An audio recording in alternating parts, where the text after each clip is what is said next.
Channel.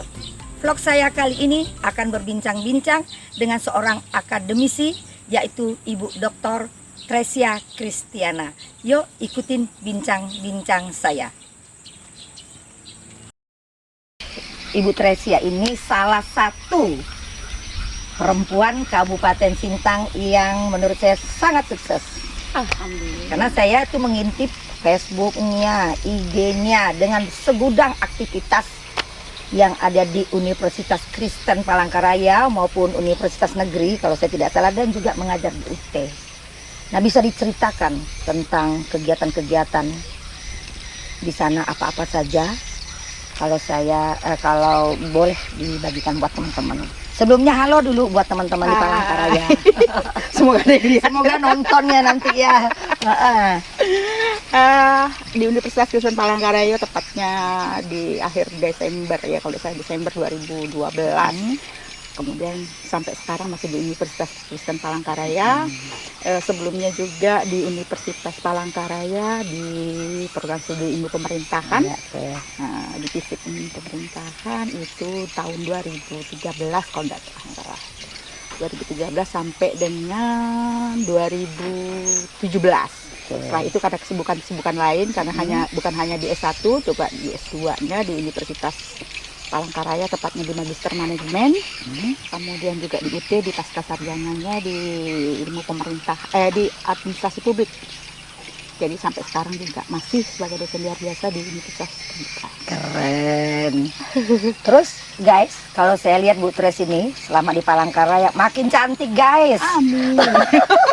Jabatannya, ayo jabatannya, ceritain, bagiin, Iya. supaya semuanya terinspirasi juga menjadi dosen. 2013 pindah ya pertama kali. 2014 sempat jabat sebagai wakil, bukan wakil sebenarnya, pembantu dekan. Pembantu dekan 2, kemudian di 2016 sampai 2020 wakil rektor 1. Nah, sekarang di sekretariat, bukan di sekretariat tapi sekretaris di LPPN. Ya, 2021. Bisa dibagikan kiat-kiatnya kenapa bisa dipercaya, padahal pada waktu itu baru pindah. Ayo. Mungkin ya kehendak Tuhan juga mungkin ya, pindah meskipun dengan satu dan lain hal, ternyata di ujungnya malah berbuah manis, memberikan kepercayaan, pegang jabatan di tingkat fakultas, kemudian juga di universitas, dan beberapa organisasi yang berhubungan dengan akademik. Ya, tentu saja Bu Tres, bukan hanya kehendak Tuhan, tapi kalau tidak mempunyai kemampuan, intelijensi yang sangat luar biasa, pasti juga tidak dipercaya. Nah teman-teman, Ibu Tres juga sekarang dalam proses untuk mencapai gelar profesor. Nah luar biasa nih guys. Bayangkan kalau profesor berarti satu-satunya lagi ini perempuan profesor yang ada di Kabupaten Sintang. Saya doakan nih, semoga segera menjadi profesor. Amin, amin, amin. Bagikan juga buat semuanya bagaimana perjuangannya untuk memperoleh gelar profesor ini. Berat katanya ya? Sangat-sangat berat dengan persyaratan yang diharuskan. Harus dengan jurnal-jurnal internasional, dengan persyaratan lainnya, tertarakum yang harus kita penuhi. Tapi dengan perjuangan, mudah-mudahan ini bisa mendapatkan hasil. Yang pasti sekarang sedang dalam tahapan proses untuk ke sana.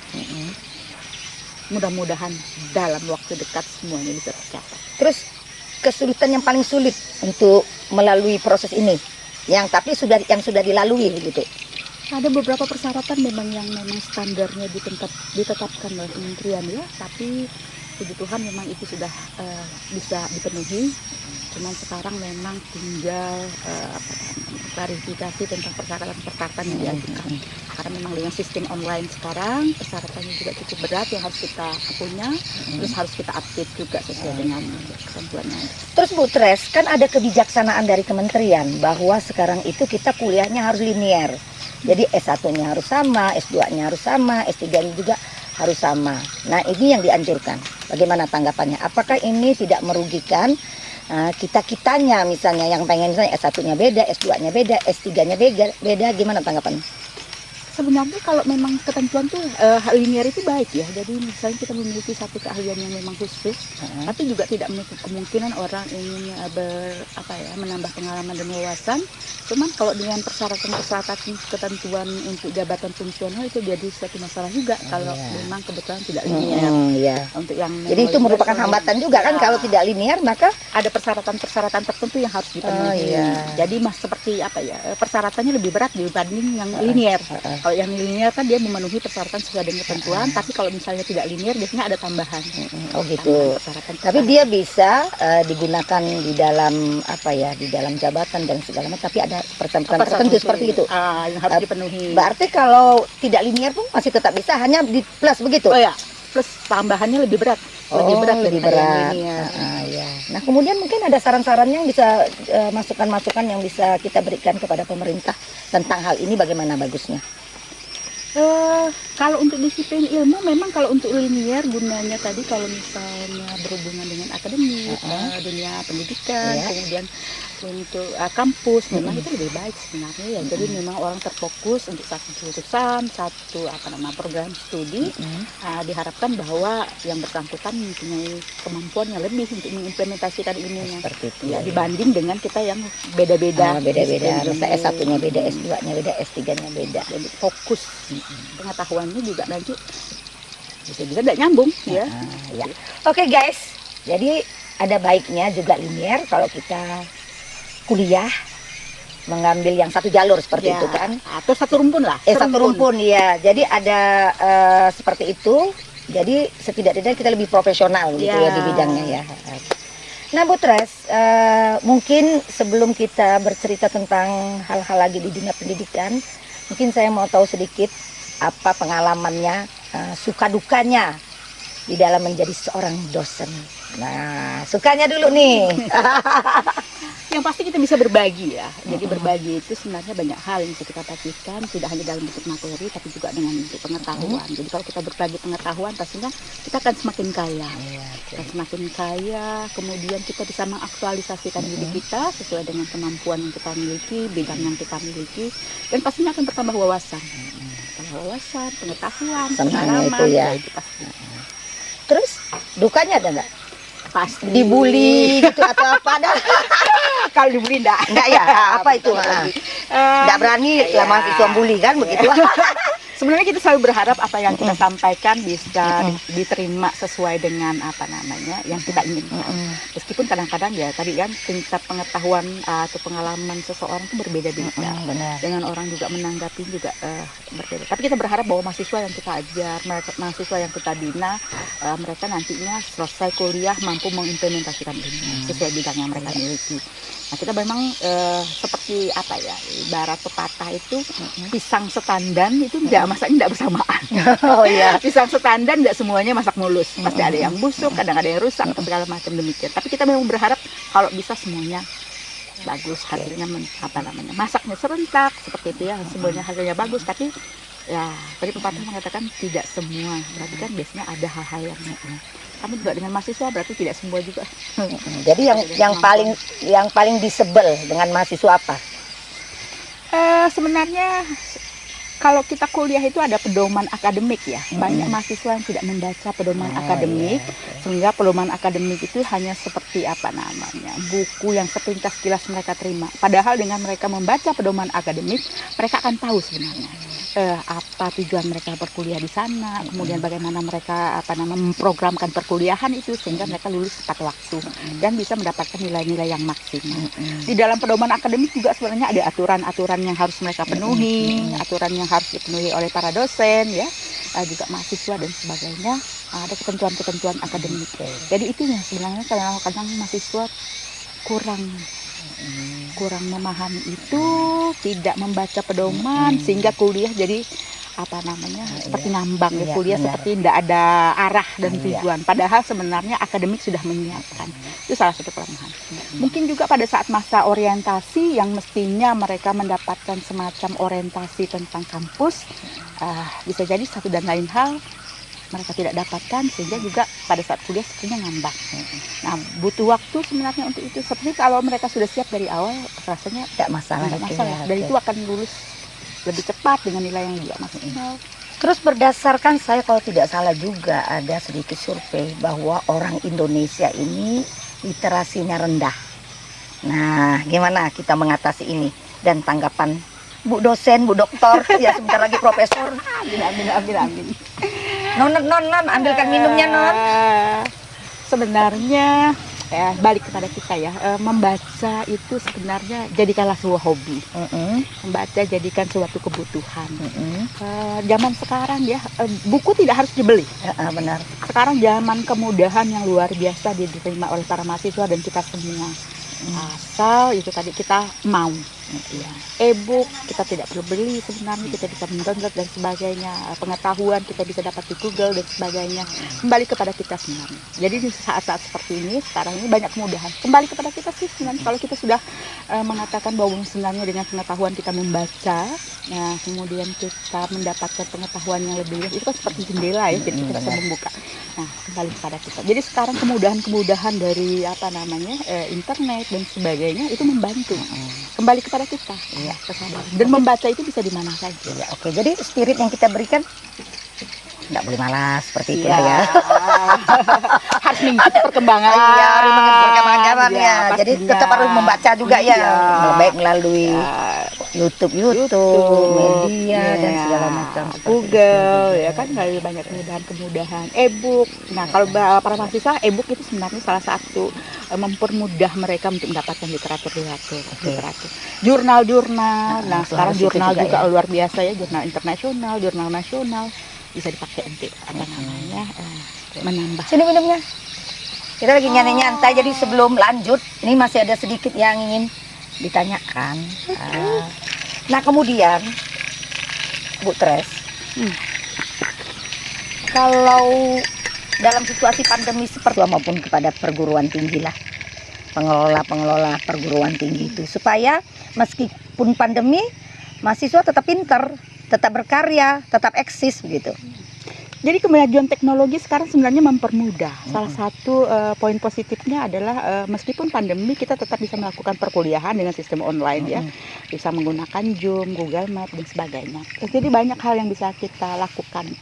Tidak ada alasan bahwa orang tidak melakukan kegiatan perkuliahan dan sebagainya di masa pandemi. Atau misalnya tidak melakukan pengajaran untuk sekolah-sekolah. Jadi sebenarnya, cuman memang keterbatasan yang kita tahu ya, tidak semua tempat memiliki sinyal yang baik, tidak semua tempat mudah untuk mendapatkan sinyal, sehingga itu juga merupakan kendala. Ya. Banyak juga mahasiswa yang kebetulan di kampung dengan situasi internet yang payah, tapi kita biasanya punya solusi. Selain perkuliahan itu melalui Zoom, kadang-kadang kita punya WA group, jadi materi kita bisa sampaikan dengan WA group, terus kita beri kesempatan mereka juga untuk diskusi, tanya jawab melalui email dan sebagainya. Sepanjang dosen membuka diri, kemudian ingin menambah wawasan dan sebagainya, memang internet salah satu cara kebutuhan yang utama seperti itu. Utama di masa pandemi ini. Mungkin kalau untuk mahasiswa kan kita kalau melihat mungkin untuk mahasiswa tuh tidak terlalu susah kita membimbingnya. Tapi mungkin boleh disarankan untuk anak-anak SD, SMP, SMA dengan situasi seperti ini gimana? Kita biasanya kan anak-anak tuh malas dan segala macam. Seharusnya gini ya, orang tua yang harus membimbing anak-anaknya dengan sistem yang seperti sekarang ya. Memang orang tua jadi peran ekstra ya, tidak hanya sebagai orang tua, juga mereka sebagai guru pendamping di rumah, mau tidak mau ya, karena kondisi seperti ini, mau tidak mau harus mau. Jadi karena kebutuhan anak-anak sekarang untuk bisa mendapatkan pengetahuan ya melalui media internet dan sebagainya. Jadi mau tidak mau ya perilaku tetap harus dirubah kan, seperti itu pada saat COVID ini. Sekolah dari rumah. Untuk universitas itu kira-kira apa yang disarankan agar memang mahasiswa ini juga lebih gampang untuk menerima ilmu begitu kan? Jadi pihak tempat kita menuntut ilmu juga kan harus memiliki tentu saja sarana dan prasarana yang memadai, kemudian melakukan pendekatan kepada mahasiswa lebih intensif gitu, kira-kira apa? Di awal mungkin memang agak kesulitan ya, di Mm-mm. awal-awal pandemik ini, tapi seiring berjalannya waktu, kemudian ada program dari kementerian itu, Kampus Merdeka Merdeka Belajar ya, Iya. itu salah satu. Itu kayak gimana tuh Nah, kampus jadi Merdeka kampus Belajar Merdeka- tuh gimana? Ternyata sekarang belajar tidak hanya di kelas, di dalam ruangan, Ah. tapi mahasiswa juga bisa mengaplikasikan ilmu mereka di lapangan. Oh, jadi itu Ah, yang diberikan disebut dengan kemudahan. kampus Merdeka Belajar. Kampus Merdeka Merdeka Belajar. Belajar. Jadi Kayaknya saya jadi Telmi ini juga baru dengar. Jadi kampus Merdeka Belajar ini biasanya SKS tuh ditentukan bisa 20 sampai 40 SKS tergantung universitas, iya. dan itu diterapkan di pada universitas biasanya. Nah, mereka bisa melakukan misalnya gini, magang. Mereka bisa magang di perusahaan, mereka bisa magang di dinas instansi pemerintah, di pemerintah desa, di sekolah-sekolah dan sebagainya. Tapi itu harus terencana dalam program Jadi berarti itu termasuk kuliah. kuliah. Oh, ya luar biasa Jadi ya. aplikasinya lebih Lebih mengena ya, seperti itu, lebih tepat sasaran. Oh, iya, tidak hanya teori tapi mereka juga mengimplementasikan ilmunya secara langsung. Iya. Oke teman-teman semua, cukup panjang bincang-bincangnya. Ini saya mau minta kalau closing statement terakhir, kemudian saran-saran yang kita berikan kepada mahasiswa, kepada pelajar-pelajar, mungkin ada di zaman pandemi ini. Kita berharap memang pandemi ini cepat berakhir, itu Oke. pasti. Kita Tapi kan mendoakan. ada yang mengatakan pandemi ini sepertinya masih lama begitu. Ya oke. Semoga Oke. cepat berakhir ya, Mm-mm, karena oke. banyak juga halangan-halangan yang kita dapatkan, rintangan yang kita dapatkan dengan adanya pandemi ini. Kita berharap itu cepat berakhir. Tapi kalaupun belum berakhir, tapi bukan berarti kita lalu berhenti untuk menimba ilmu bagi para mahasiswa. Bukan berarti para dosen lalu stagnan tidak melakukan kegiatan belajar mengajar. Karena kemudahan-kemudahan juga dengan adanya internet, adanya Zoom, adanya Google dan sebagainya, adanya media yang lainnya yang bisa dipakai, jadi tetap proses belajar mengajar tetap berjalan. Oke. Kemudian kalimat terakhir support untuk para pelajar 5 kata. Kayaknya ada apa tuh namanya tuh? Apa tuh namanya? Game-game. Yang pasti kalau untuk para pelajar ya, gantungkanlah cita-citamu setinggi bintang di Asik. langit. Ya, Berarti seperti benar kita nih, Hes. juga ya. Ibu pengen menggantungnya setinggi bintang di Di langit. langit. Jadi kalau terwujud cuma sekian besar udah sangat luar Iya, biasa. gitu. Jadi itu rasanya pepatah lama yang memang harus kita pertahankan. Oke, sampai sekarang ya.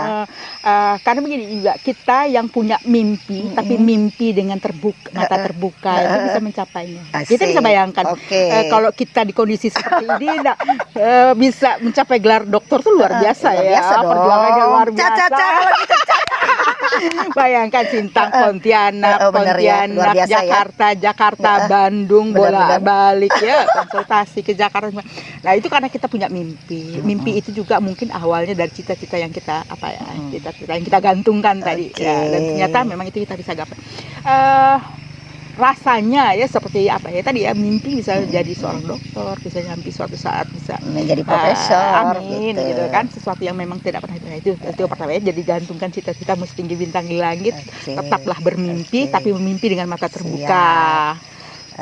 Oke Bu Tres, bahwa tentu saja Kabupaten Sintang tetap menanti dan menunggu kehadiran seorang dosen yang pintar seperti ini. Jadi harapan juga nanti bisa kembali ke kampung. Amin. Suatu saat. Kita menyapa teman-teman dari Palangkaraya dulu. Silakan. Hai teman-teman dari Palangkaraya. Sudah kangen. Teman-temanku Dr. Efrata, Yosita, banyak lagi ya yang lain-lainnya. Welcome to Kabupaten Sintang. Nah, kita berharap welcome to Kabupaten welcome to Kabupaten Sintang. Jadi teman-teman Miss you. silakan datang ke Kabupaten Sintang. Lihatlah Ada yang Bukit miss Kelam. you. Lihatlah Bukit Bukit Kelam. Kelam. Demikian bincang-bincang saya secara panjang lebar dengan teman saya yang sama-sama dulu mengenyam program Pendidikan. dokter ya. Iya. Mengenyam pendidikan di program dokter. Semoga bincang-bincang ini bermanfaat. Kita tetap semangat di zaman pandemi, tidak boleh berputus asa. Demikian vlogku kali ini. Jangan lupa subscribe, like, dan share. Sampai jumpa. Makasih ya.